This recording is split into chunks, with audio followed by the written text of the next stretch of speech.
Hey everyone, it's James, also known as Flagman, and welcome to my retrospective of the 2024 Sizzle season, and also the end of Splatoon 3. If you're interested in reliving the memories of the final Splatfest and the last big runs in final Splatfest, keep watching. This video will cover not only the 2024 Sizzle season, but also the Grand Festival. I can't believe it's been 2 years since Splatoon 3 came out, and it's already coming to an epic end. You would not believe the amount of things that went down during this thrilling conclusion, so strap yourselves in and get ready for a wild ride as this series of Splatoon 3 Retrospectives officially comes to a close. If you enjoyed content like this, please drop a like and also subscribe and turn your notifications on to see more cool content like this, so I hope you enjoy it. Anyways, let's get into a retrospective.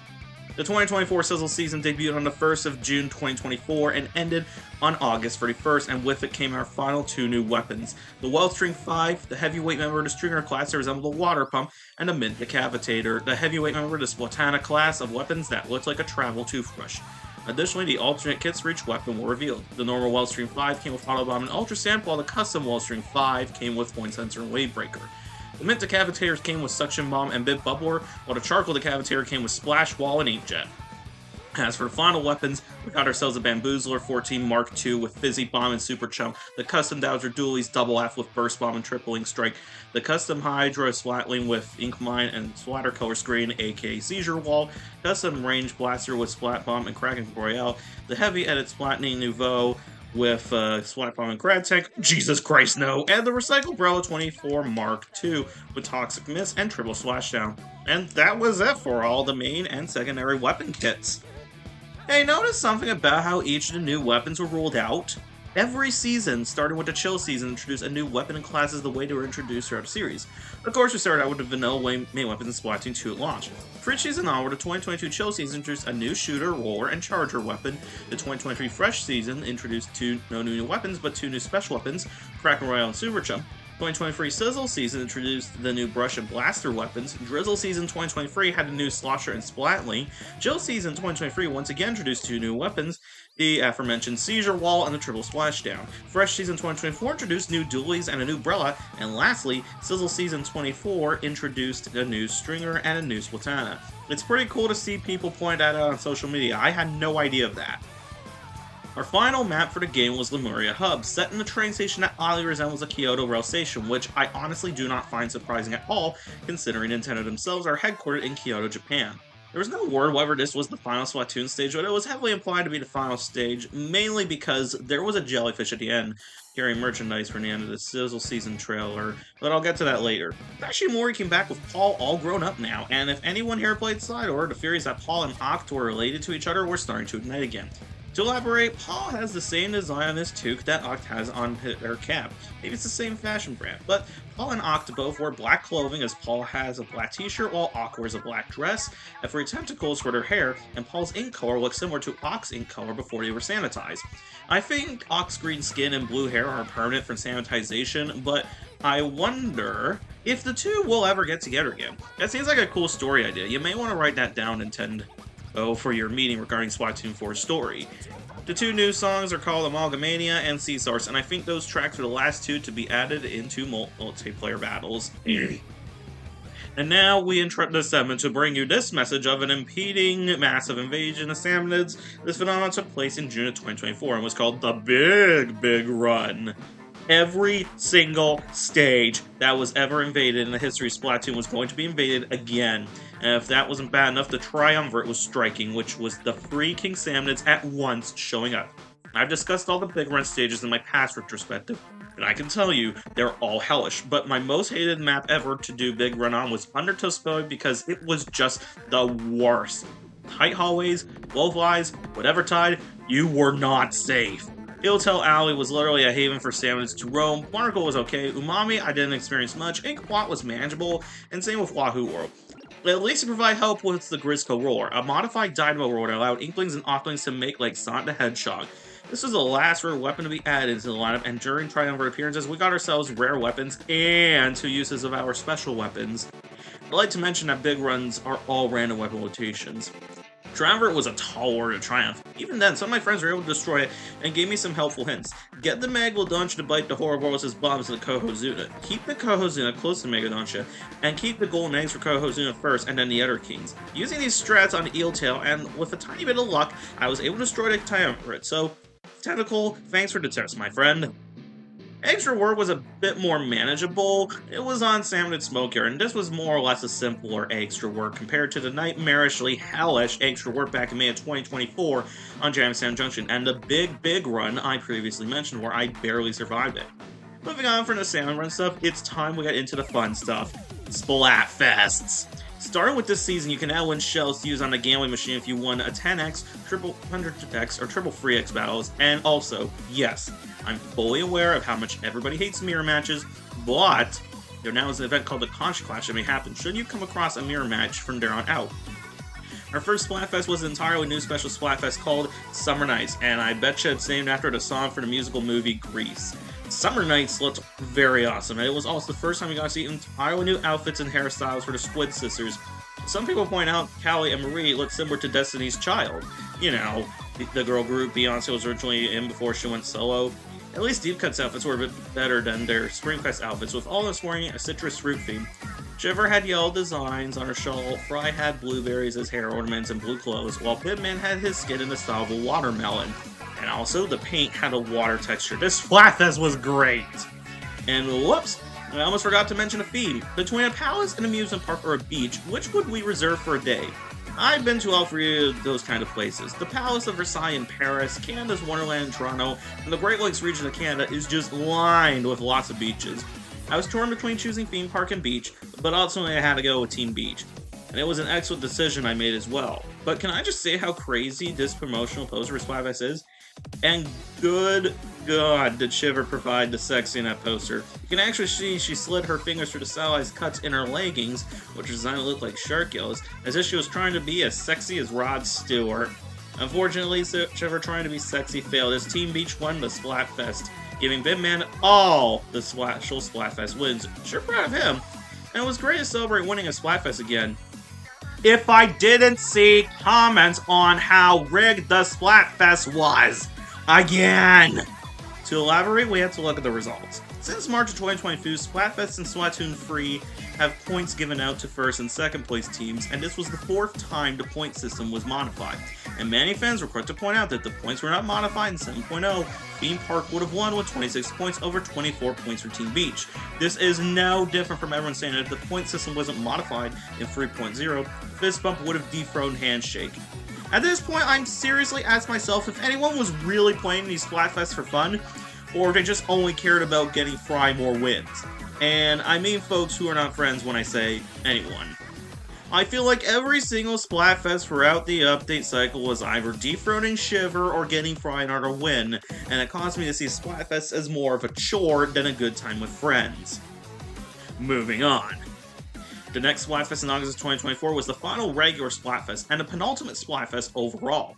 The theme was, interestingly, the first ever Splatfest theme back in June of 2015 called Rice vs. Bread, but this time, it was bread versus rice versus pasta.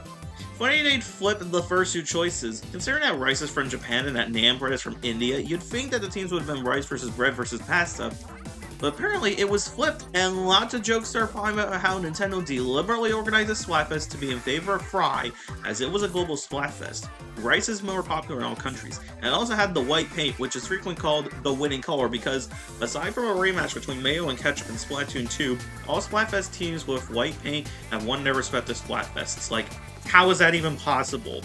I almost didn't join Team Rice, but my friend Xanarchy was able to convince me to join Team Rice because you can't make rice crackers, or rice cakes, or sushi, or milk out of bread or pasta, can you? And rice can also be made into bread and pasta. I seriously believe that I was pretty much going to regret the choice, as Fry was notorious for popularity curse. A phenomenon started in Splatoon 2 for all the times Marina lost the Splatfests and only won the popularity vote. The complete opposite ended up happening. Rice ended up winning the Splatfest in every single category except Pro, which went to Pasta, and Bread came dead last in rankings, only coming second in Pro and Tricolor, and not winning any other category. pretty satisfying conclusion to the normal Splatfest in Splatoon 3. It feels like 9 years of fun coming to a close. And that was the 2024 Sizzle season. But of course, this obviously is not the end of the video because we still have one more thing to cover. On July 19th, 2024, Nintendo announced Grand Festival. Remember that jellyfish in the desert carrying all that idle merchandise at the end of the Sizzle Season 2024 trailer? Well, here it is. I remember seeing everybody in the Splatoon fanbase wish for the final Splatfest to be Squid Sisters versus Off the Hook versus D-Cut because, well, that'd be hilarious, but at the same time, that we'd be dropping nuclear bombs on the Splatlands. I actually was thinking the final Splatfest seemed to be past versus present versus future. And my idea for that came from how the results of the final Splatfest historically impacted the sequel to the next Splatoon game. That being Kai was kidnapped by the Altarians in Splatoon 2 and a chaos aesthetic for Splatoon 3's new hub world, the Splatlands. I predicted that past, present, the future one, we'd get either a prequel, a spin-off, or a sequel. Guess who actually predicted the theme correctly? It was revealed the Grand Festival would take place for 72 hours from September 13th to September 15th, though the dates vary if you live in the Americas or Asia. All days here are in British time, and as apparently Splatoon events tend to run on that time. It will be set in a new venue built just for the Splatfest, with concerts going on in the background, and the theme was, which was most important to us, the past, the present, or the future. And the catch was, instead of the three teams being represented by a member of Deep Cut, the teams were represented by the three idol groups themselves. Team Past was represented by the Squid Sisters, Team Present was represented by Off the Hook, and Team Future was represented by Deep Cut. But that wasn't all. The sneak peek lasted 12 entire days, which meant we were able to get as many conch shells as we could to use on the gambling machine. And the best part has to be when the Squid Sisters and Off the Hook did a Discord call on Anarchy Splatcast during the announcement of the festival, which was so cool. However, if you've been in the Splatoon fanbase for a long time and have seen the sheer amount of bullshit that happens, you probably know what I'm gonna say. And oh my god! Some of you people in the West, especially Americans, are downright ungrateful for the stuff that Nintendo gives you. So, I saw someone create a fan animation and source filmmaker of their prediction for the announcement for Grand Festival, which props to Bro JD for making that. I thought it looked cool. They did predict the announcement would feature all the idol groups. The only difference was it was set up, and as previously mentioned, as a Discord call. I guess when your studio is hard at work constructing the venues and the choreography for a 3-day event in-game, sometimes you gotta do what you gotta do. And that was that. Yume's studio explained on X exactly what I just said, and also creating an entire new animation for just one Splatfest probably would have been a coding nightmare or a waste of time.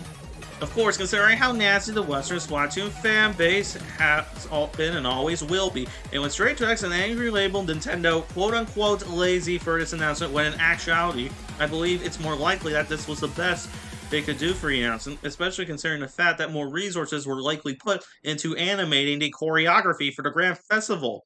This wasn't even the first time I ever saw the staff for Splatoon be called quote-unquote lazy, or just outright ungrateful in general.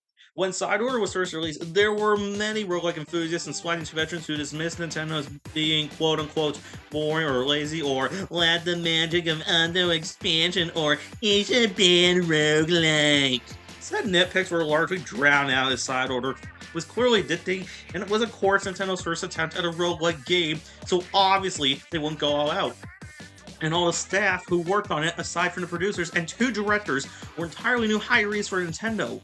I think that's why the expansion took a very long time to come out. It was for many of the new hirees their first game project with Nintendo. Imagine this was any other game studio, almost any under an American publisher. It would be like the devs.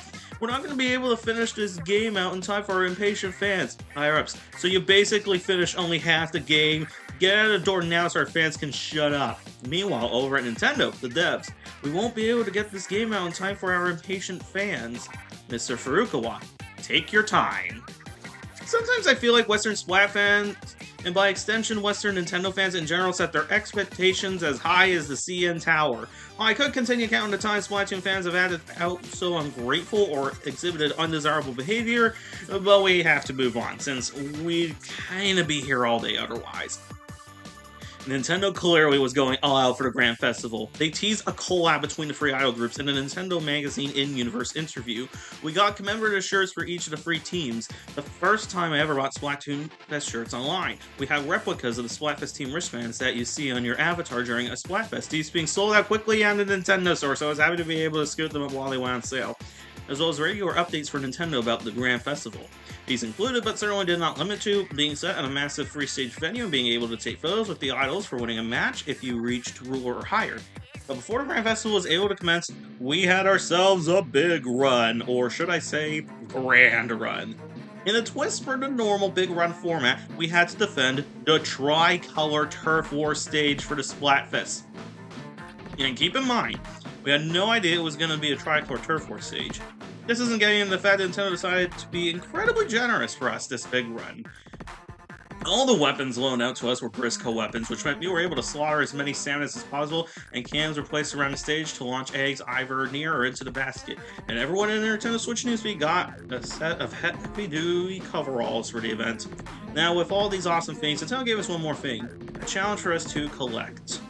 So, if 700 million golden eggs. If we were able to reach that goal, we were rewarded with 7 gold scales, 21 silver scales, and 21 bronze scales. We hit that quota in 10 hours, so for each additional 100 million golden eggs we reached, Nintendo would add 1 more gold scale, 3 more silver scales, and 3 more bronze scales. It took only day 1 to reach the 1 billion threshold, and at that point, the in-game counter Briscoe froze at 9 nines. After the big run ended, our final total was 1,535,611 351 golden eggs. Oh my god! And our reward was 15 gold scales, 45 silver scales, and 450 bronze scales. Now, it was time for the Grand Festival! Running from September 13th to 15th, the Grand Festival was the end result of what would happen at the Glastonbury Festival in Somerset, UK, and the Oceaga Festival in Montreal, Canada, went on a vacation getaway to Las Vegas. Set in the crater, specifically the train station, we first arrived at the beginning of the game. Oh, and there was a catch. We were stuck at the hub for 74 hours, meaning no going back to Splatsville until the results were read. Who am I gonna complain? This looks awesome. We had 3 stages where the idol groups would perform their songs, with 1 song selected randomly out of a pool of 5 different songs, and the idol groups would rotate stages after every song. And besides Liquid Sunshine, which had itself new choreography, all the choreography for the songs were directly from the live concerts Nintendo had done in Japan and Europe. And also, remember when I said you could take photos with the idols that you reach or higher? Well, you have many chances to try that as multiplayer battles and conch clashes occur twice as often as usual this time. Battle music included not only the current Splatfest songs, but also the addition of some past Splatfest songs, with Octohooks, Aztec Hughes, Muck Warfare, and Shark Bites being added, as well as the Squid Sisters' Ink Me Up being made in as well as a treat for all the Splatoon 1 veterans. Some new songs were added into the mix as well, with Smear Canvas making an appearance during battles, as well as a new Squid Sisters track called Blushing Tide, which was a remix of the Squid Sisters' 2 song Tide Goes Out and Bomb Rush Blush. And during the 3rd day of the Grand Festival, we had ourselves the Rainbow Color Incantation, a mashup of Calamari Incantation, Color Pulse, and Anarchy Rainbow. The free signature songs of Squid Sisters, Off the Hook, and Deep Cut. And listening to the song while playing at the Grand Splatlands Bowl was amazing! Similar to how all the city stations were in rotation during the entirety of the Splatocalypse, every single Tricolor Turf War stage was available in the entirety of the Grand Festival. First off, on day 1, we get all the 16 Tricolor Turf War stages that were introduced gradually in Splatoon 3 for 2 hours, and then the Tricolor Turf War stage would be selected randomly until the end of the 2nd day. On the final Splatfest day, we had one final Tricolor Turf War stage, the Grand Splatlands Bowl. This was the stage that we all defended during the Grand Run, and now was a stage used for Tricolor Turf War on the final day. Let me just break in there and say that despite the teams being represented by the idol groups instead of Deep Cut individually, the clan symbols for Deep Cut were left on the Tricolor Turf War Sprinkles of Doom. Oop. But if a team member claims a second Ultra Signal, in addition to a second Sprinkle or Doom, you also get fizz bangs of your team's colors splattered on the middle of the field. Whether I was the attacking team or defending team, defending or obtaining the Ultra Signal was occasionally a pain in the ass. The center platform raises and lowers, and if you're caught between paint fire, you're gonna get splatted. At least it's cool if you, as an attacker, get a second Ultra Signal for your team. The idol group corresponding to your team cheers you on. And of course, there were also stalls for food, merchandise, and also we saw references to the hero mode. The rocket from Return to Mammalians can be seen in the distance. And if you finish Return to Mammalians, Cuttlefish and Octavio can be seen at a booth side by side near Sea Urchin stage. Mizuta can also be seen in a tent if you've completed Side Order. When the timer turned down to 24 hours left, the idols all performed as a supergroup called the Now or Never 7. Hinted as an in-universe interview from the summer 2024 Nintendo Magazine, his performance featured the three idol groups in white and silver clothes performing the song Three Wishes. It was revealed by Nintendo on August 26th, and I was awestruck when I saw the three idol groups perform together. It kind of helped in the interview. I previously mentioned that Fry was starting to get rid of her hatred for Inkopolis, and Shiver started to see the city in a more friendly light. Well, the post-Splatfest style revealing that Fry had finally gotten rid of her Inkopolis hatred for good, and Shiver now has a new appreciation for the people of Inkopolis after having seen them all get along with the Splatlandians. Though she makes Big Man promise to not be a secret featured guest on a song without her approval. Big Man himself, however, revealed to Shiver that he had no intentions on doing any more featured guest singles for a while, wanting to strictly do more songs exclusively with Shiver and Fry. Oh, I almost forgot the results. How the hell did this happen? Yup. The Splatfest ended with Team Pass winning first in all Cloud categories and second in all non-Cloud categories, with Team Present getting first in all the non-Cloud categories and second in all the Cloud categories. And Team Future scored nothing. Future was dead last, Present was second, and Team Pass won overall. I was genuinely shocked at the results for this particular Splatfest. When I saw the winner announced, I did not expect to see Team Pass win. I was so sure Team Present was going to win in the end. I could have played all Splatfest and not have Team Future win. Still, it kind of worked out in the end, as Gowie got to share her Splatfest victory with Marie, and seeing that was kind of sweet. And even though Chaos won the Splatocalypse in Splatoon 2, Retrospect shows that Order was the real winner, with an entire campaign themed around it. It worked out okay, I think, for me in the end. So yeah, that was it for Splatoon 3. I'll just say this for the record, I'm looking forward to the next game, whenever it does come out, and Nintendo please lay off Splatoon for a bit, or until at least 2027. I want Mario to get a proper anniversary since the 35th anniversary got fucked over by COVID-19.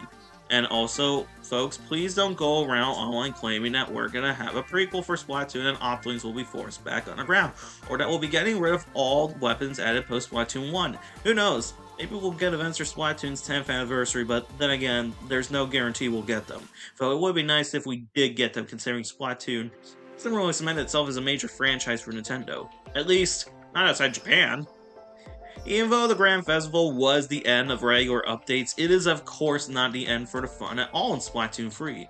Immediately after the results were revealed, Nintendo's social media accounts made official announcements that the seasonal Splatfests will continue to be held every season, and we'll have more challenges coming along every week, with big runs and extra work also happening during the first and third months of seasons. So, even though I invested almost 675 hours in Splatoon 3, I'm more than willing to return for the events that'll keep coming in the games until Splatoon 4 comes out. And this is also nice to them, as Splatoon 2 only did repeat Splatfests because of the COVID-19 pandemic, followed by the Super Mario Bros. 35th Anniversary Splatfest, which following Splatoon 3's announcement brought the era of Splatoon 2 to a close. I think the era of Splatoon 3 will linger into the Switch 2 era, since the Switch 1 will be ending shortly, but I don't expect Splatoon 4 to be released at or near Switch 2's launch. It'll be at least 2 years before any data revealing Splatoon 4 comes out. But we have Splatoon 3 to keep us company until that does get revealed. And with the Nintendo Switch 2 supposedly being backward compatible with Switch 1, you can always go back to Splatoon 3 on the new game system to reminisce on our memories of the game. That's gonna be it for me. Thank you all for watching these retrospectives. My name is Flagman, and my YouTube channel and all social media handles are at FlagmanJames. But you can simply call me James. Thank you all for a wonderful time in Splatoon 3. See you in Splatoon 4.